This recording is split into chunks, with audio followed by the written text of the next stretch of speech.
Shalom Bapak Ibu dan Saudara-saudara yang dikasih oleh Tuhan, khususnya para pemimpin Family Care Group di GKI Pragulan Bunder. Saya Joy Manik dan kali ini saya akan menyampaikan tentang panduan materi untuk diskusi kita selama bulan Februari ini. Sebagaimana yang kita sudah dapatkan di dalam kebaktian umum, khotbah umum di bulan Januari, yaitu tentang pemulihan, di bulan ini kita masih tetap akan melihat tentang pemulihan yang Tuhan nyatakan di dalam kehidupan kita, namun secara lebih spesifik. Di dalam bagian yang pertama ini kita akan melihat tentang tema berpulih dalam sikap hidup dengan sesama. Dan sebagaimana yang kita tahu, kita akan membaca dari Matius pasal yang ke-7 ayat 1 hingga ayat yang ke-5. Bapak Ibu sekalian bisa membacanya masing-masing Matius pasal 7 ayat 1 sampai 5. Nats yang sudah kita baca itu terkaitan dengan hal menghakimi.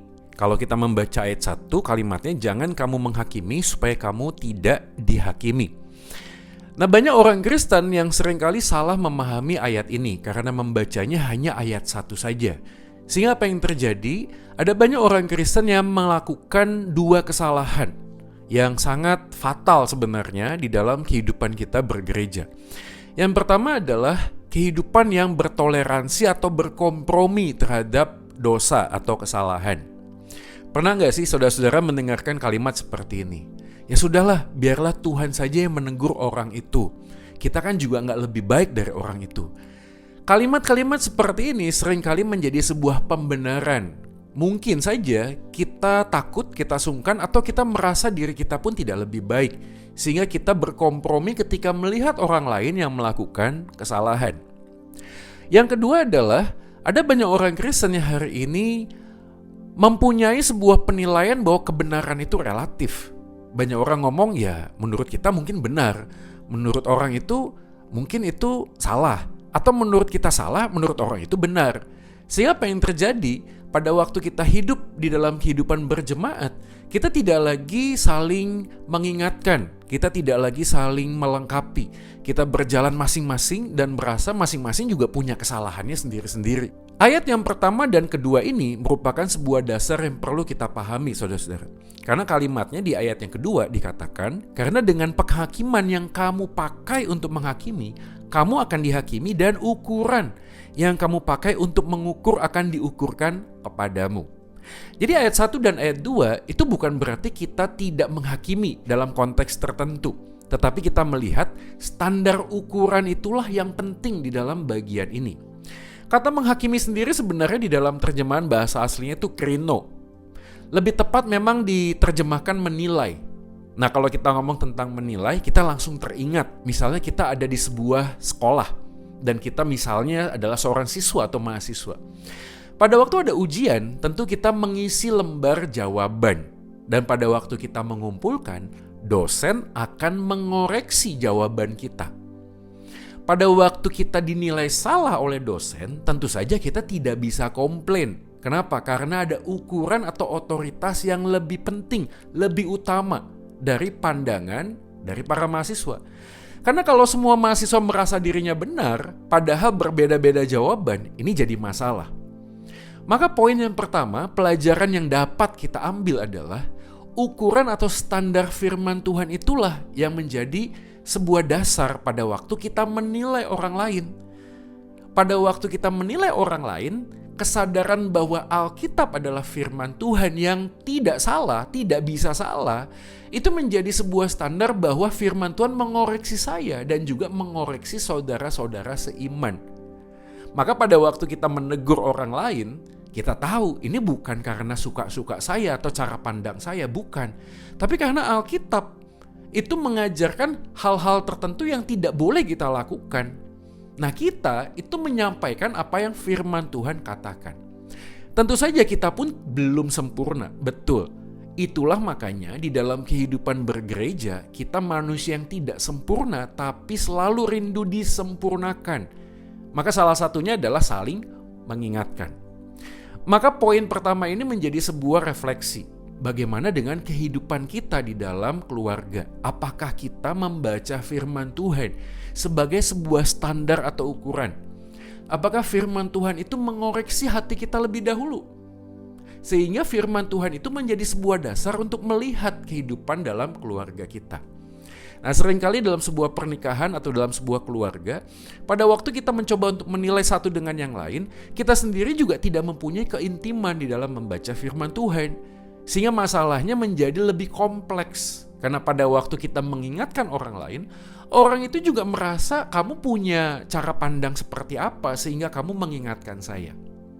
Jadi ini poin yang pertama, saudara-saudara, yang harus kita pahami adalah kehidupan kita membaca Alkitab itu membentuk kepekaan lebih dahulu kepada kita. Standar dan ukuran untuk menilai diri kita lebih dahulu, lalu standar ukuran yang sama kita mencoba untuk mengingatkan orang lain. Bagian yang kedua yang kita harus pahami dalam bagian ini adalah kata saudaramu. Di dalam ayat yang ketiga itu jelas sekali ada kata di mata saudaramu. Di dalam ayat yang keempat kata saudaramu juga muncul. Ayat yang kelima ada kata saudaramu. Jadi Tuhan Yesus menggunakan kata saudaramu bukanlah tanpa sebuah tujuan. Tuhan Yesus ingin mengingatkan bahwa kita ini adalah saudara di dalam Tuhan. Maka poin penting di dalam bagian yang kedua ini adalah pada waktu kita mengingatkan orang lain, menegur orang lain, menilai orang lain, motivasi kita waktu menegur itu penting. Apakah kita melihat orang tersebut sebagai saudara kita? Karena hukum yang utama dan terutama adalah kasihilah Tuhan Allahmu dan kasihilah sesamamu manusia seperti dirimu sendiri. Maka pada waktu kita ngomong berpuli di dalam sikap hidup dengan sesama, teguran kita adalah bentuk dari cinta kasih. Maka saudara-saudara ini penting untuk kita pahami. Jangan sampai kita mengingatkan, menilai orang lain itu karena kebencian. Tapi kalau kita jujur, kita tulus di dalam Tuhan, bahwa saya mengingatkan saudara seiman, saya mengingatkan istri, saya mengingatkan suami, saya mengingatkan anak-anak kita karena dasar kasih kita kepada Tuhan yang lebih dahulu mengasihi kita, maka kita bisa mengingatkan mereka. Tapi kalau hati kita penuh dengan kebencian, hati kita tidak suka dengan orang lain, maka kalimatnya menjadi begini, hai orang munafik. Apa itu munafik? Di dalam konteks ayat ini dikatakan seperti seorang aktor yang bermain acting, berpura-pura menjadi orang yang lebih baik dari orang lain. Siapa yang terjadi? Akhirnya kita menjadikan diri kita sebagai hakim terhadap orang lain. Nah, bagian jangan menghakimi atau jangan menilai lebih tepatnya, itu harusnya dimulai dengan sebuah kesadaran motivasi kasih kepada sesama kita karena Tuhan Yesus mengasihi kita lebih dahulu. Maka saudara-saudara, kita melihat saudara seiman kita sebagaimana Tuhan melihat diriku dan diri saudara seiman kita. Maka dalam bagian yang kedua ini kita perlu memahami yang penting adalah di dalam keluarga kita hari-hari ini, apakah kasih kita kepada pasangan, kepada istri, suami, atau kepada anak-anak adalah kasih yang tulus sebagaimana Tuhan Yesus sudah mengasihi kita lebih dahulu. Karena kalau tidak demikian, maka apa yang terjadi pada waktu kita mencoba menegur orang lain, yang nampak itu adalah bukan kasih, tapi kebencian. Teguran itu memang menyakitkan, tapi saya selalu mengatakan ibarat pil yang pahit kalau kita makan, itu bisa menyembuhkan batin kita. Dan demikian juga kita hari ini. Kalau ada orang lain menegur kita atau kita menegur orang lain, pastikan sikap hati kita adalah karena kita mengasihi orang tersebut sebagaimana Tuhan Yesus sudah mengasihi kita lebih dahulu. Jadi ada dua pertanyaan yang kita bisa diskusikan dalam grup family care group kita, dalam kelompok family care group kita. Yang pertama adalah bagaimana dengan kehidupan membaca Alkitab kita di dalam keluarga. Apakah suami, istri, dan anak-anak sampai dengan saat ini mempunyai sebuah kepekaan?